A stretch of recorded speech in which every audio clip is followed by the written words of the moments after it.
Olá, alunos do sexto ano, tudo bem com vocês? Estamos aí mais uma semana com os Planos de Estudos Tutorados de Minas Gerais, os PETs. Esse, o PET volume 4, e essa a semana 4. Não se esqueçam aí de se inscrever no canal, curtir esse vídeo, compartilhar aí com os colegas de vocês. E hoje a gente vai falar aí sobre Atenas e Esparta, duas cidades-estados muito importantes aí na Grécia Antiga. Então pode pegar seu caderno e vamos juntos fazer as atividades dessa semana. Pessoal, falar um pouco para vocês primeiro sobre Atenas. Atenas, ficava no território que abrange a Península Ática e ela vai ser formada aí mais ou menos por volta do ano de 1600 a.C., quando os jônios e depois os aqueus e depois os eólios vão chegar naquela região. Então esses três povos vão formar essa cidade-estado. Lembrem que cidade-estado é uma cidade independente, Ela tem aí suas próprias leis, seu próprio governo, ela não depende de outras, ok? A sua economia vai ser voltada principalmente para o comércio marítimo e para a pesca. E eles vão investir bastante no conhecimento mental, no desenvolvimento da mente e também um pouco no desenvolvimento físico. A gente vai ter tanto uma monarquia no início, então o governo era exercido por um monarca, e depois a gente vai ter a democracia, quando o povo escolhe aquele que irá governar. A gente vai ver que a democracia em Atenas e a democracia hoje, ela tem algumas diferenças, beleza? Mas a raiz da nossa democracia está lá na Grécia Antiga. Pessoal, a sociedade ateniense era dividida em eupátridas, georgóis, demiurgos, metecos e escravos. Os eupátridas eram os bem-nascidos, eles formavam o que a gente chama de aristocracia, eram aqueles que tinham as melhores terras, os mais privilégios. Os georgóis eram pequenos proprietários, demiurgos, comerciantes, artesãos pobres em geral. Os metecos, estrangeiros ou filhos de estrangeiros que viviam na sociedade ateniense, e escravos. Já existia escravidão naquela época, só que a escravidão era diferente da escravidão moderna. Não foram os negros que foram escravizados. Na Grécia Antiga, existia a escravidão por guerra, então eram prisioneiros de guerra, ou então escravidão por dívida. As pessoas que tinham uma determinada dívida, ela tinha que se entregar como escravo. Pessoal, por que eu falei que a democracia em Atenas é diferente da democracia nossa? Porque nem todo mundo era considerado cidadão naquela época, Então, olha só, não podiam participar da vida política as mulheres, os estrangeiros, os jovens e os escravos, Então, não se podia todo mundo participar, nem todo mundo era considerado um cidadão, Só homens acima de 21 anos, filhos de pai e mãe ateniense, que podiam participar aí. E participar do quê? A gente vai ter vários cargos dentro da política aí em Atenas. E a gente vai ter a grande assembleia, que seria a eclésia, e através dela vão sendo escolhidos os outros cargos, beleza? Pessoal, agora vamos falar um pouco de Esparta.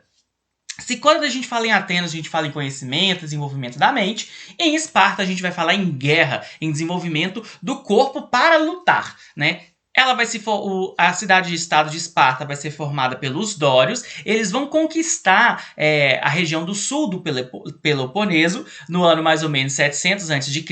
E eles não vão só conquistar essas terras, mas eles vão também dominar os povos que viviam lá e transformar eles em meio que escravos, vassalos deles. Depois eu vou explicar mais ou menos como que funcionava isso.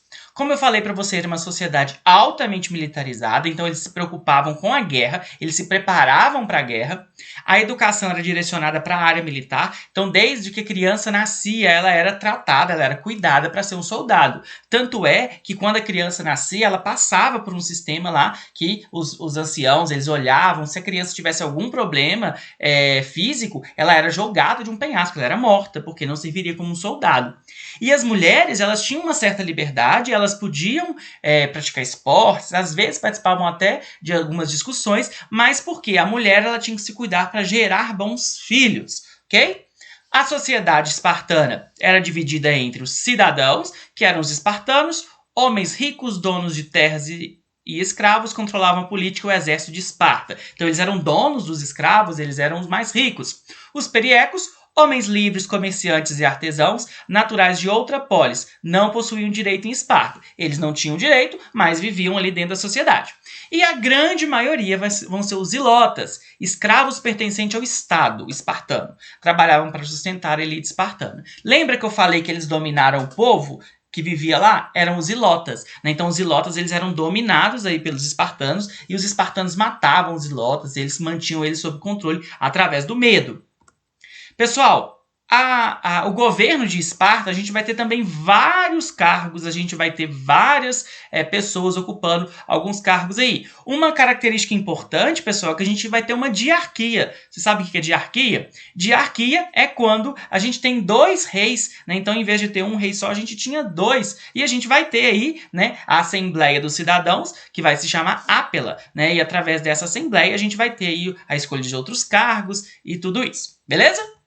Pessoal, agora vamos às atividades. Na número 1, mediante o que você aprendeu sobre as sociedades de Esparta e Atenas, preencha o quadro abaixo informando a qual sociedade corresponde cada característica informada. Então vamos lá. Sociedade militarizada, estou falando de Esparta. Toda vez que estiver falando em exército, em militar, é Esparta.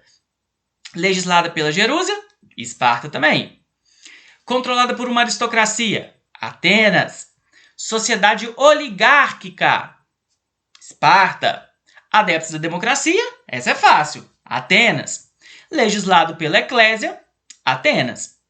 Mulheres circulavam livremente, Esparta. E mulheres não tinham participação política, Atenas. Beleza? Então, completem o quadro aí com essas informações.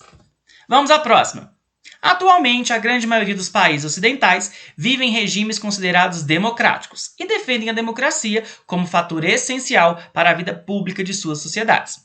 Sabendo que este conceito surge em Atenas, no século 6 a.C., e que nações como o Brasil são adeptos desse regime, escreva o que você entende como democracia na atualidade. Então, eu trouxe para vocês uma definição de democracia, olha só. Democracia é um regime de governo cuja origem do poder vem do povo.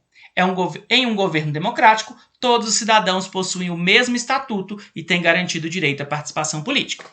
Pessoal, então pelo que a gente viu, a democracia hoje é igual à democracia lá em Atenas? Não, né? Porque lá em Atenas não era todo mundo que participava da política. Agora, hoje não. Pela democracia, todos são iguais, né? Então, a partir dos 16 anos, você tem direito a votar, independente do sexo, independente da religião, da cor, independente de qualquer coisa, né? Você sendo um brasileiro, você tem esse direito. Então, é diferente lá em Atenas, ok? Vamos para a próxima. O filósofo Sócrates, em suas pesquisas acerca do sentido da vida, questionando o que as pessoas entendiam como sabedoria, disse a seguinte frase: "Só sei que nada sei." Diante desse enunciado, responda: o que Sócrates pretendia explicar ao proferir essa frase? Então, eu trouxe para vocês aí mais ou menos uma ideia do que ele queria dizer. Olha só, a frase, compreendida como algo bom, resume da importância dada por ele ao pensamento crítico, à incerteza e a tomada de consciência da própria ignorância. Então, para ele, é importante a gente entender que a gente não sabe de tudo e que a gente tem que reconhecer que a gente não sabe de tudo e pensar sobre as coisas. O que é esse senso crítico, esse pensamento crítico? É você saber criticar, você pensar, você se perguntar sobre as coisas, ok? Agora, letra B. Em sua opinião, o ser humano tem conhecimento suficiente para explicar o mundo em que vive? Explique. Essa aí é uma resposta pessoal. Você acha que o ser humano ele tem conhecimento e consegue explicar tudo do mundo em que ele vive? Ou tem algumas coisas que ele ainda não consegue explicar? Beleza? Responda aí no seu caderno. A número 4. Qual o maior legado das festividades religiosas a Zeus que eram realizadas na cidade de Olímpia na antiguidade deixou para a sociedade moderna? Existem esportes nos jogos atuais que eram praticados na antiguidade? Exemplifique. Então, pessoal, antigamente, lá na Grécia Antiga, eles já faziam os Jogos Olímpicos, que existem até hoje, né? Era uma festividade em homenagem a Zeus, que era, né, para eles, um dos maiores deuses. E aí tá perguntando se existe alguma modalidade esportiva que existia lá na Grécia Antiga e que ainda existe hoje. E aí eu trouxe para vocês, olha só, a gente vai ter aí na corrida 3 provas, né? A prova de 200 metros, de 400 metros e a prova dos 5 mil metros. Todas essas são provas que ainda existem, né? Essas competições ainda existem. E a luta romana e o boxe também, né, existiam, só que eles eram um pouco diferentes. A gente vai ter algumas modificações, mas eles continuam existindo aí, ok? Bom, pessoal, então é isso. Bons estudos. Muito obrigado por ter me acompanhado aqui mais esse PET. Não se esqueça aí de se inscrever no canal, curtir esse vídeo, compartilhar. Se precisar falar comigo, pode me procurar lá no Instagram. Fiz uma playlist aqui com todos os as semanas desde o PET 1. Muito obrigado, até a próxima. Valeu!